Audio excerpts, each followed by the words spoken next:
जय श्री हरि। हेलो दोस्तों, आपका स्वागत है हमारे चैनल भक्ति कथा संग्रह पे। आज हम आपके सामने प्रस्तुत करने जा रहे हैं रमा एकादशी व्रत कथा हिंदी में, तो बने रहिए हमारे साथ।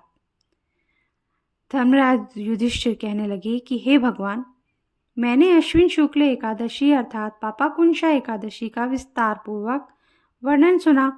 अब आप कृपा करके मुझे कार्तिक माह के कृष्ण पक्ष की एकादशी के विषय में भी बतलाइए।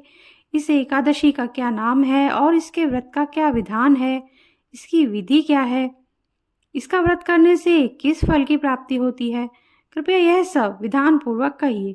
भगवान श्री कृष्ण बोले, कार्तिक माह के कृष्ण पक्ष में दीपावली के 4 दिन पहले आने वाली इस एकादशी को लक्ष्मी जी के नाम से रमा एकादशी कहा जाता है।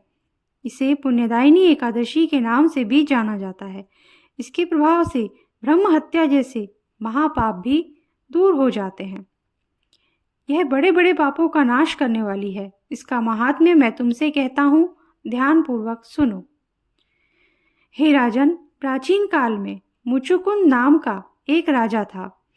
उसकी इंद्र के साथ मित्रता थी और साथ ही यम, कुबेर, वरुण और विभीषण भी उसके मित्र थे। यह राजा बड़ा धर्मात्मा, विष्णु भक्त और न्याय के साथ राज करता था। उस राजा की एक कन्या थी जिसका नाम चंद्रभागा था। उस कन्या का विवाह चंद्रसेन के पुत्र शोभन के साथ हुआ था। एक समय वह शोभन ससुराल आया। उन्हीं दिनों जल्दी ही रमा एकादशी भी आने वाली थी। जब व्रत का दिन समीप आ गया तो चंद्रभागा के मन में अत्यंत सोच उत्पन्न हुआ कि मेरे पति अत्यंत दुर्बल हैं और मेरे पिता की आज्ञा अति कठोर है। दशमी को राजा ने ढोल बजवाकर सारे राज्य में यह घोषणा करवा दी कि एकादशी को भोजन नहीं करना चाहिए। ढोल की घोषणा सुनते ही शोभन को अत्यंत चिंता हुई और अपनी पत्नी से कहा कि हे प्रिय, अब क्या करना चाहिए?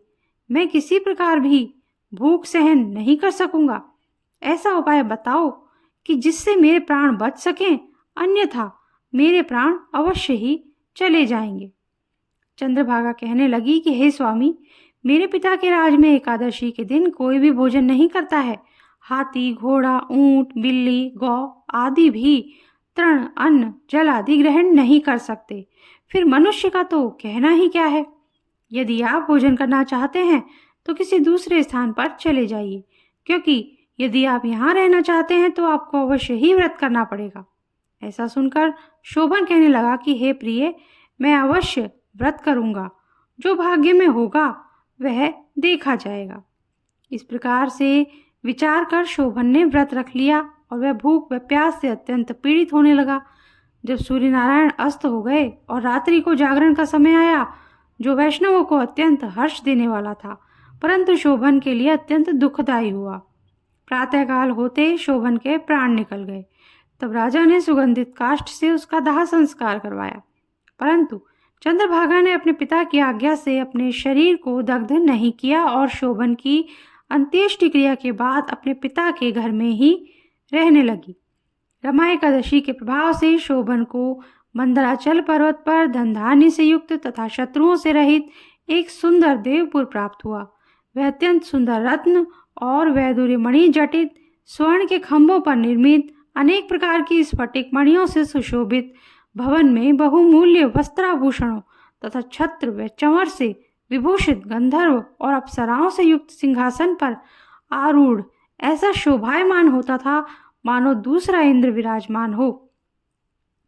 एक समय मुचुकुंद नगर में रहने वाले एक सोम शर्मा नामक ब्राह्मण तीर्थ यात्रा करते हुए घूमते घूमते उधर आ निकले और उसने शोभन को पहचाना कि वह तो राजा का जवाई शोभन है।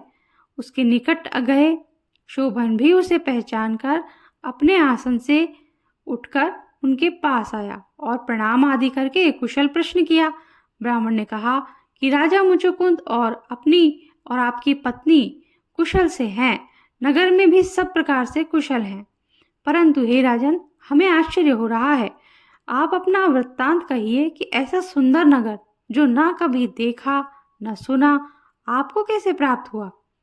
तब शोभन बोला कि कार्तिक कृष्ण की रमा एकादशी का व्रत करने से मुझे यह नगर प्राप्त हुआ है, परंतु यह अस्थिर है।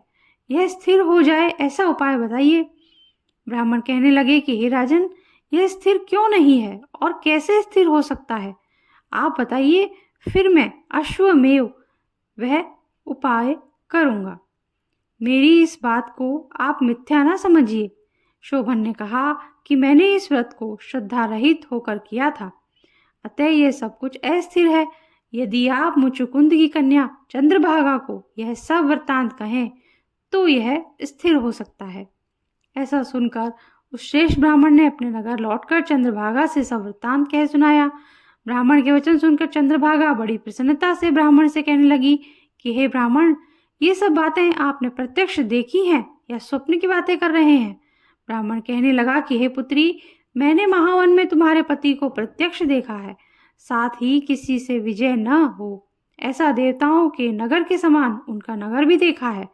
उन्होंने यह भी कहा कि यह स्थिर नहीं है, किस प्रकार वह स्थिर रह सके सो उपाय करना चाहिए।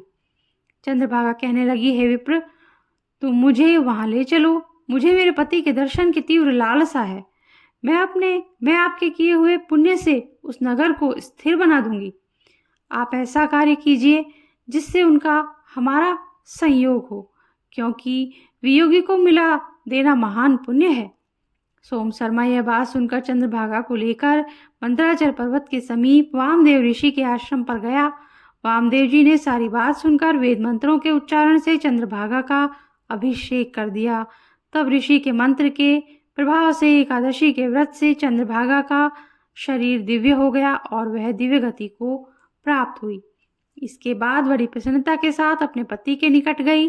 अपनी प्रिय पत्नी को आते देख शोभन अति प्रसन्न हुआ और उसे बुलाकर अपनी बाईं तरफ बिठा लिया। चंद्रभागा कहने लगी कि हे प्राणनाथ, आप मेरे पुण्य को ग्रहण कीजिए। अपने पिता के घर जब मैं 8 वर्ष की थी तब से विधि पूर्वक एकादशी के व्रत को श्रद्धा पूर्वक करती आ रही हूँ।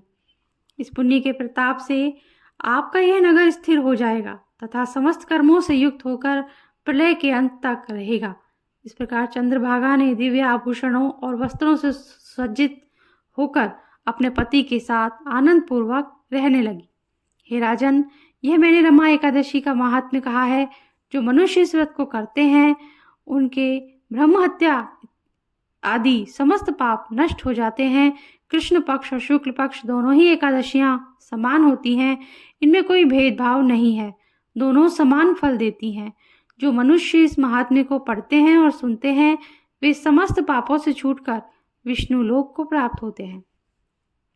इसी प्रकार हमारी आज की कहानी, आज का वीडियो हम समाप्त करते हैं।